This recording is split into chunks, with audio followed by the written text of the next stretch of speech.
চমৎকার। এই কবুতরটা সম্পর্কে একটু বলেন নাকি? এটা মাদি কবুতর। হুম।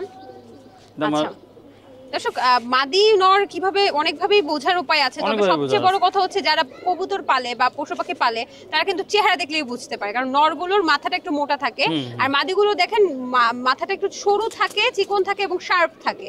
আর কি কি বৈশিষ্ট্য আছে মাদি চেনার আপনি একটু বলেন। মাদি ডাকাডাকি করবে না, চুপচাপ থাকবে, বাকবাকুম করবে না, না ঘুরে বাকবাকুম ঘুরে। করবে না, হ্যাঁ ঘুরে ঘুরে বাকবাকুম করবে না। ও ও নর দেখলে আরো করবে আর কি। আচ্ছা, পূর্ণবয়স্ক মাদি দেখার একটু উপায় একটু যদি বলতেন, যে পর দেখে কিভাবে পূর্ণবয়স্ক, যে এটা এখন পর ব্রিডিং দেখলে এর আসলে অনেক সময় বোঝা যায় উপায় না। হয়েছে। পাটা দেখলে এই যে দেখেন, এই যে বেগুনি কালার পা, আচ্ছা এটা হলো আর একটা বৈশিষ্ট্য যে ওর বয়স হয়েছে, মোটামুটি একটা বয়স হয়েছে, ও বিট করতে পারবে।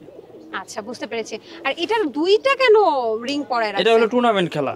ওরে বাবা, ও এতগুলো হ্যাঁ টুর্নামেন্ট হ্যাঁ, দুইটা খেলেছে। টুর্নামেন্ট খেলছে। ওই যে একটা হলো লালবাগ চৌধুরী বাজারের, হ্যাঁ, দুইটাই- সেখানে কি ফিরে আসছে? হ্যাঁ হ্যাঁ, ওই টুর্নামেন্টে চ্যাম্পিয়ন কবুতর, মাশাআল্লাহ। আরেকটা বিষয় হচ্ছে 82 কিলো চ্যাম্পিয়ন। আচ্ছা এখানে কি লেখা এগুলো? এলসিপিসি, মানে এটা হলো লালবাগ চৌধুরী বাজার পিজন ক্লাব। ও আচ্ছা আচ্ছা। আর 82 কি এগুলো লেখা কি? এই যে দেখাচ্ছি, এলসিপিসি।